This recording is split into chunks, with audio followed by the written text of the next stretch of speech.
Hey there, everyone. Welcome to Lucky in Love. My name is Kari Hoskins. I'm a communication coach for couples who are struggling. And I started this podcast because I thought it would be a really fun way to help give you some interesting insights and practical relationship tools that you can start using right away to help your relationships. So let's get started. Today, we are going to be talking about both and thinking, and specifically how it can change your relationship.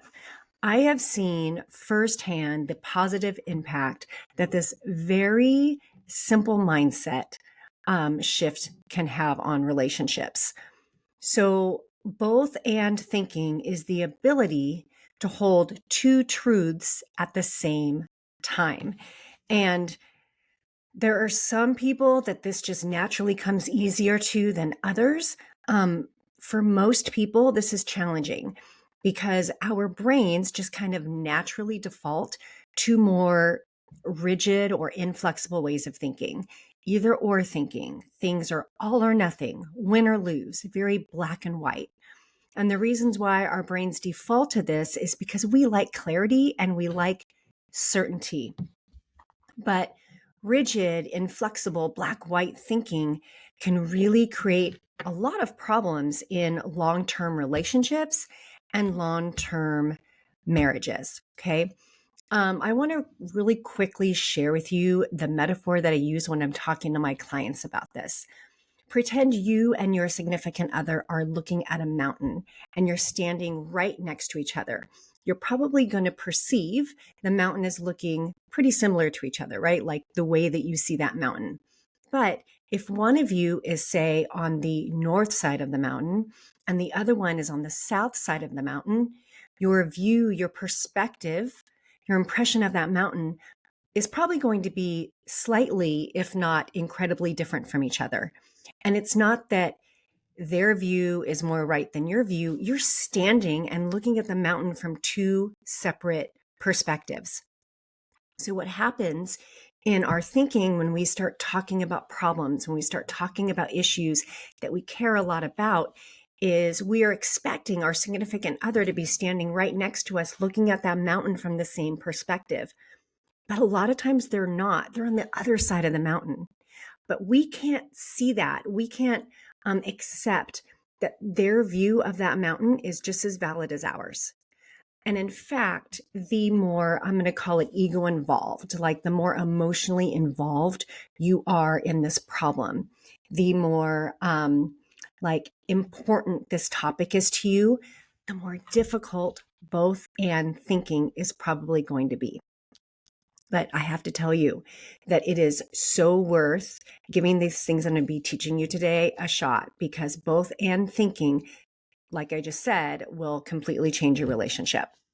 So I want to start by sharing with you how you're going to know you're stuck in inflexible or rigid thinking. You're going to know because, first of all, it's going to feel horrible inside of you. You're going to feel really tense inside of yourself.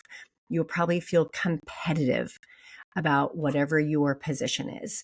You'll likely be digging in your heels, and they'll probably be digging in their heels, right? Because they're also most likely stuck in this rigid, inflexible way of thinking. Because what you've done when you sink into this is create a win-lose dynamic. And that is really detrimental to relationships in the long run, okay?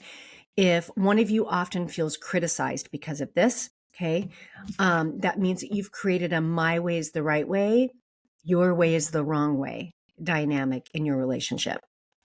I was working with a couple and she wanted her husband to help out more around the house, but he had to do it her way, right?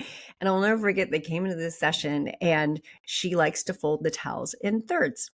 He likes to fold the towels in halves, okay? Because that's how he was raised, and she folds them in thirds because that's how she was taught to do it.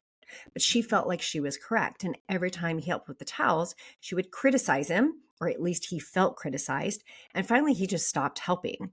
And then got really frustrated, felt very overwhelmed, because now what she was finding, because she's doing this with a lot of different chores, that's, um, what she was finding was that he had stopped helping, and she was the only one in the household doing the chores because she was the only one that did them, in air quotes, the right way. Okay. The towels were the mountain and they were on different sides of that mountain. Okay. So another way that this shows up is when you're faced with a problem and you feel stuck in gridlock with your significant other. You're going to feel tension, frustrated. You're going to feel in opposition to each other. And that's probably where the digging in the heels come in, right? And so what happens is that rigid, inflexible thinking shuts down your creative problem solving, and it limits possible really great solutions because both of you have dug in to your perspectives. Okay. So when I'm in a session with a couple who are definitely stuck in this type of thinking, I thought I'd describe for you, like from my perspective, what it feels like. It's almost like they're in this like little tiny small room and all four walls are closing in on them. And there's a lot of tension and anger and opposition, and it just feels yucky. But when I'm able to help them shift from either or, win, lose, my way, your way perspectives into both and thinking, it's like those walls just magically start receding and they finally disappear. And it just completely opens up the conversation and their entire conversation dynamic shifts. It feels a lot more hopeful and a lot lighter. Okay. When you use both and thinking, and I promise I'm going to teach you in just a second how to do it, it makes you feel like you're a team. It's us against the world versus us against us. Okay. The competition goes away. There's less digging in the heels and your relationship will feel lighter. So I wanted to give you a real life example of a before and after with rigid thinking and then with both and thinking. And after that, I'm going to go ahead and share with you how to do it. Okay. But I was working with this couple just a few weeks ago. By the way, they did give me permission to share this. And they were at serious odds with each other because their daughter, who's in seventh grade, started coming home and really being really vocal about some new thoughts and opinions that she had about politics and what is going on in the world. And basically, their daughter was starting to adopt a very different way of thinking about things from her parents and from the values that they were trying to instill in her. And the problem came that the mom just wanted to listen to their daughter, let her express herself and her views without commenting, without questioning, without pushing back, because she wanted to encourage her daughter to be free to form her own opinions, right? Dad, on the other hand, wanted to push back and shut down the conversation. He was afraid that if they just let this go without saying anything, that the daughter was going to become more extreme in her way of thinking and that her value system and that her moral compass was starting to go sideways. And so mom and dad were definitely at odds, and this was causing a lot of conflict and frustration in their household. Okay. They were stuck in either or thinking. Mom thought, that her way was the right way. Dad thought his way was the right way. Okay. So what we did was we explored the concept of both and thinking. What if both of them were right? And I just let that settle in. What if both of you are right? And they were looked at me like I was on crack. They're just like, how is that possible?